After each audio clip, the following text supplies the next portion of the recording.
Hello, I'm Roy Vanderveer and welcome to my two-stroke pro shop.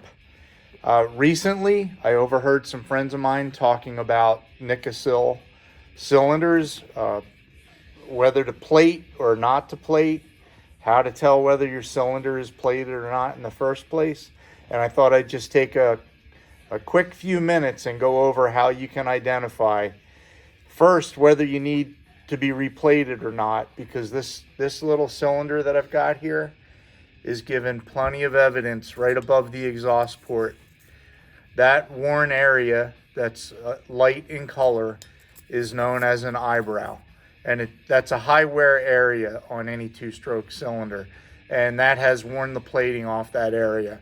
And then in this corner over here, you can even see where the plating has started to flake off. So without question, this cylinder needs to be replated. Then the next part of this little mission is how to know if your cylinder is plated or not. Well, the easiest way to tell is simply put a magnet on the bore. If the magnet sticks, it's steel. If the magnet falls off, it's plated. So that's absolute. Of course, you can usually see the liner, but if you want to give it the acid test, a magnet will tell you every time. Then there was another question that I overheard. People wondering, well, should I plate or should I sleeve? Should I do this or should I do that? And the answer is very, very simple. If it was plated when it was new, it needs to be replated because the cooling fin area is set up to release the heat that's generated in a plated cylinder. These give up heat really quick. Cylinders with iron liners retain a lot more heat. Now, this is a KX80, this is a YZ100, but it's 20 cc's different, but look at the difference in cooling fin area. It's not the perfect, for example, but it gives you an idea that if you've got an iron liner, you're going to have a lot more cooling fin area. And if you put a sleeve in this cylinder, it's never going to adequately be able to cool. And if we look a little bit closer on the back side of the cylinder, we can even see damage opposite the damage above the exhaust port, because that extra clearance was allowing the piston to rock really heavily in the bore, and the intake skirt was just wiping the oil right off the back side of the cylinder, which caused it's not quite a seizure, but it's like like it scored the piston and it scored the cylinder. This engine never stopped running. It was just woefully low on compression. And this is just a view from the bottom, so you can see the massive difference in cooling fin area between these two cylinders. They're only 20 cc's apart, but that 100 has a lot more cooling fin, and it's because of the iron liner. So with that, we are off to see the plater. Okay, here we go. This is the first time ever that I have unboxed anything on video. So let's have an unboxing of the cylinder that I sent off to Power Seal USA to have replated. We're working on a 1981 KDX80 here, and the main bearings were bad and the main seals were bad, and there was no, and the plating was worn off the bore as well. So there was no way around it. Everything had to be rebuilt. So about 4 weeks ago, I dropped this off at Power Seal, and I just got it back. And we've got, let's see what we've got in the box. We've got our invoice. Okay, we don't need that. We've got our instructions, and we do need that. And we're going to go over these instructions in detail. And then here's my better than brand new 1981 KDX80 cylinder. Now, when this went off to them, the first thing you'll notice when you get a cylinder back, this cylinder was black and all the paint's been removed. This is necessary because in order to get the old plating off, that has to be done in an acid bath. You cannot bore this stuff off. The only thing harder than Nikasil is diamond, and that's they use diamond hones to hone it. So you're going to lose whatever color is on there. Sometimes that's a great thing. And with this bike, this was a black cylinder. I think I'm going to be just fine leaving it just the way it is. And during some of the plating process, it seems that even some of the Nikasil kind of gets everywhere, which closes up any little pores that dirt tends to stick in on the outside of the cylinder. So it even remains fairly impervious to dirt. And try to get a good, I don't have the right light. We might have to adjust and come back because, man, it looks so good in there. You cannot buy a new cylinder for these, but you can make a used cylinder better than new ever was. Nickel silicone carbide is much better than the electrofuse process that Cowie used back in the day.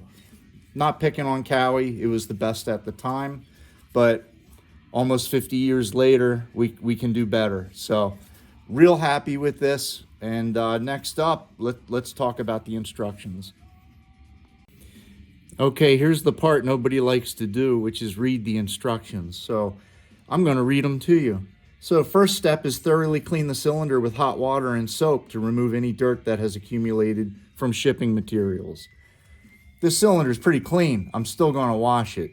It's always a good idea to wash a fresh bore with hot soapy water, and the best soap to use is Dawn dishwashing detergent. It breaks oils down and helps remove any microscopic little bits of honing materials or anything that might be left. Then chase tapped holes with the proper size tap. That's always a good measure anyway. This just makes sure that none of the glass beading materials or other materials might be trapped in any of the holes. Reinstall the studs if applicable. Studs may be installed by locking two nuts of the proper diameter and thread pitch together on the stud and using the nuts to thread the stud into the hole. We recommend Loctite 242 blue thread locker on all studs. If you're unsure, contact somebody who knows what they're doing. It says contact your dealer, but I'm going to just say contact someone that knows what they're doing. Install your power valves if it has them. Follow the manufacturer's installation procedures, which are in your owner's manual. Then reassemble per engine manufacturer's spec. Break in the engine as per manufacturer's guidelines. And then there's some notes. These are good things to be aware of. On engines with exhaust port bridges, you may notice that there's no crosshatch from the honing on the bridge. This is because the exhaust port bridge has been relieved after honing to allow for thermal expansion as the engine warms up. Here's a tuner's note, and this is something almost I wish I said this on the front end. If any porting mods are going to be done on a cylinder, you do that before you have the cylinder plated, not after. So the proper order of events for anybody who's going to modify a plated cylinder, port work has to be done first. If you try cutting around this port with that hardened Nikasil on there, odds are you're going to chip the plating, and that's going to lead to a failure. So once the plating's on, hands off the ports. So tuner's note, please be careful when porting plated cylinders. Carbide cutting tools may grab and chip the plating if used with excessive force or insufficient speed.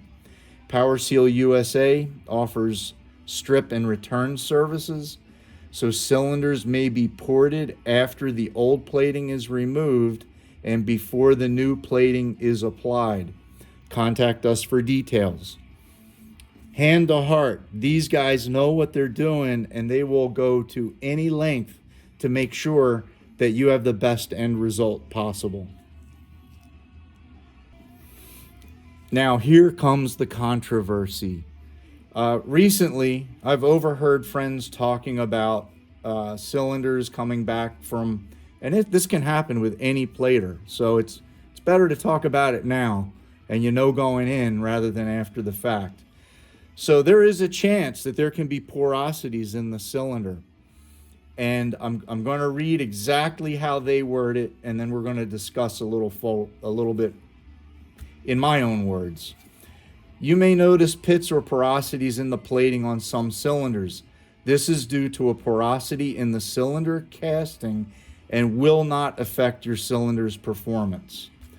Again, hand to heart, hand to God, those porosities don't matter.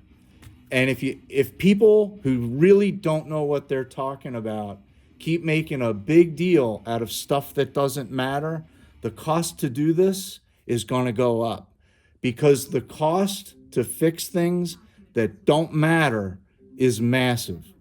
If it mattered, the crew at Power Seal will not let it go out the door. Those little porosities don't matter. And not only do they not matter, and at some point here I'm going to put a picture up, there are performance builders out there that are actually putting golf ball type dimples in the bore surface.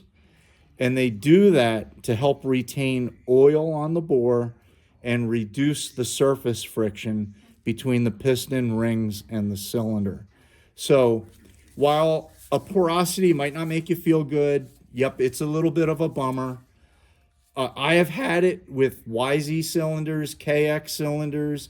I had 2 TZ250 cylinders that had porosities in them. To try to chase those things down and eliminate them, it's damn near impossible. If they're in there, they're in there. Put your bike together, go ride it, have a great time, go worry about something else, because it does not matter.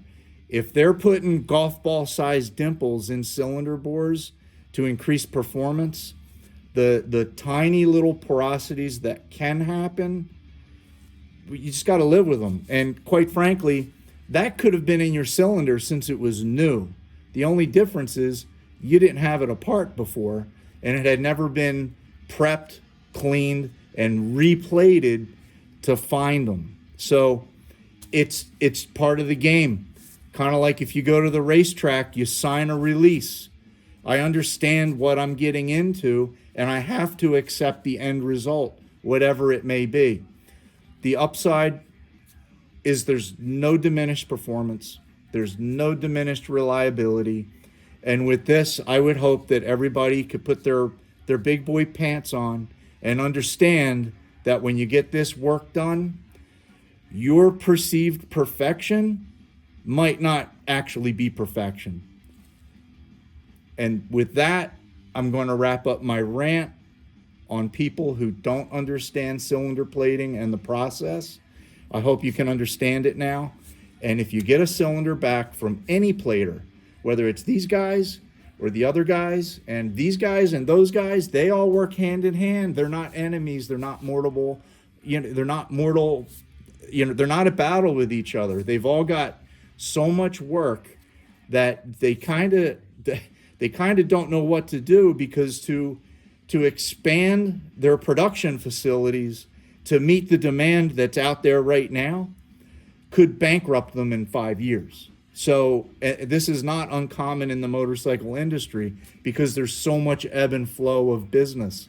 The faucet can turn on, and just as fast the faucet can turn off. So I know these guys have hired, I think they've got like 10 more employees than what they normally run.